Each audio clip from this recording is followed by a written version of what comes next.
Live together, একটা ছেলে একটা মেয়ে উইদাউট ম্যারেজ একটা বাসায় থাকছে, এটাই তো লিভ টুগেদার। থাকছে, শারীরিক সম্পর্ক করছে বা থাকছে, মানে husband wife kind of.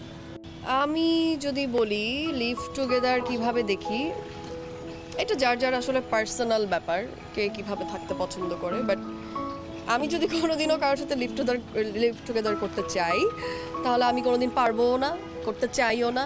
Plus আমি ওই ফ্যামিলি থেকে বিলং করি না। বাট আমি জানি না স্বাগত আপু কেন এত ফ্লুয়েন্টলি বলল যে লিভ টুগেদারটা অনেক ইজি, বা এটা আস্তে আস্তে কথার মাঝখানে আবার ইনশাল্লাহ, মানে লিভ টুগেদার সাথে ইনশাল্লাহ ব্যাপারটা কিন্তু একদমই মানে নাস্তিক টাইপের হয়ে গেছে। জিনিসটা আমার কাছে ভালো লাগেনি মোটেও, কারণ আমাদের বাংলাদেশ ওই রকমের এখনও আপডেটই না যে আপনি লিভ টুগেদারটাকে এত ওপেনলি মিডিয়ার সামনে, ক্যামেরার সামনে বলবেন। করেন, ঠিক আছে, ওটা ডিফারেন্ট কেস, কেউ দেখছে না। এটা সত্যি মডেলরা করছে, নর্মাল মানুষরাও করছে।